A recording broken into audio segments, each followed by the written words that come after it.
show. Yeah, baby. Today we're going to be talking about the physical geography and battles of the American Revolutionary War. Let's begin. The first armed conflict of the American Revolution occurred at Lexington and Concord, two small cities outside of Boston in Massachusetts. What in the world were the British doing in Lexington and Concord? Well, they were trying to take weapons that the colonists supposedly stored in Lexington and Concord. The first battle occurred at Lexington. 8 Americans were killed in this skirmish. But unbeknownst to the British, the weapons that they were looking for had been moved. Those revolutionary patriots knew what they were doing. They were guerrilla. No, not the but guerrilla. They used the physical geography to attack the British. Those revolutionary fighters, yep, they were called militiamen. Those British soldiers were known as redcoats, or lobsterbacks, or a lot of other things that we can't repeat here. Yeah, those revolutionary patriots knew their land well. They knew the physical geography. They hid behind the hills and hid in the trees. They knew the land well. So the British got punked out at Lexington and Concord. What happened next? Well, they went running to Breed's Hill and Bunker Hill so they could seek the protection of the British Navy. Not only were the British headed to Lexington and Concord to seize the weapons of the many colonists in the cities, they were after John Hancock and Sam Adams for treason. I'm holding my mouth because of my toothache. But let me tell you, I am George Washington, the commander of the colonial forces.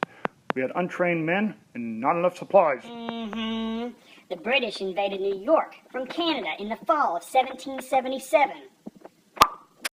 Saratoga is a city that's located in eastern New York.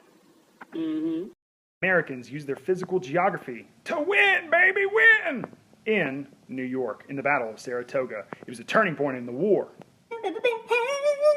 Oh yeah. Benjamin Franklin was a diplomat that persuaded the French to help the Americans after they were victorious at Saratoga. It was at this time that the Americans felt that they could be victorious in the entire war, and they could finally have their Independence Day. Yeah, that's what I'm talking about. The French couldn't even stand England, so anyone who was against England were their best friends. The war of the American Revolution was the Battle of Yorktown, baby! Where could Yorktown be? I don't know. Don't be a dipstick, Cletus. Yorktown's in Virginia, cousin. It's on the coast. So the British Army had set up camp in Yorktown, Virginia. They thought it was a good idea because Yorktown was on the Chesapeake Bay, and the British Navy could help them if they needed it. So the British were, well, flat out stuck. The Americans and French used the physical geography of the Chesapeake Bay to surround them. Do you even know what stuck is? Stuck is the British when they couldn't even receive supplies because the French Navy had cut them off out there in that old Atlantic Ocean. And came George Washington. Georgie Pooh is gonna win the war. The British and their general, Lord Cornwallis, spent 2 weeks of their time under siege in Yorktown.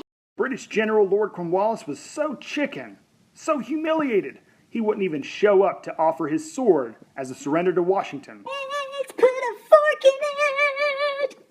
The war is over, baby. It's now Independence Day. Or something like that. Goodbye. Oh my goodness, I have such a headache. Well, the Treaty of Paris was signed in 1783, and Great Britain finally recognized American independence. That is our show for today. Thank you for watching.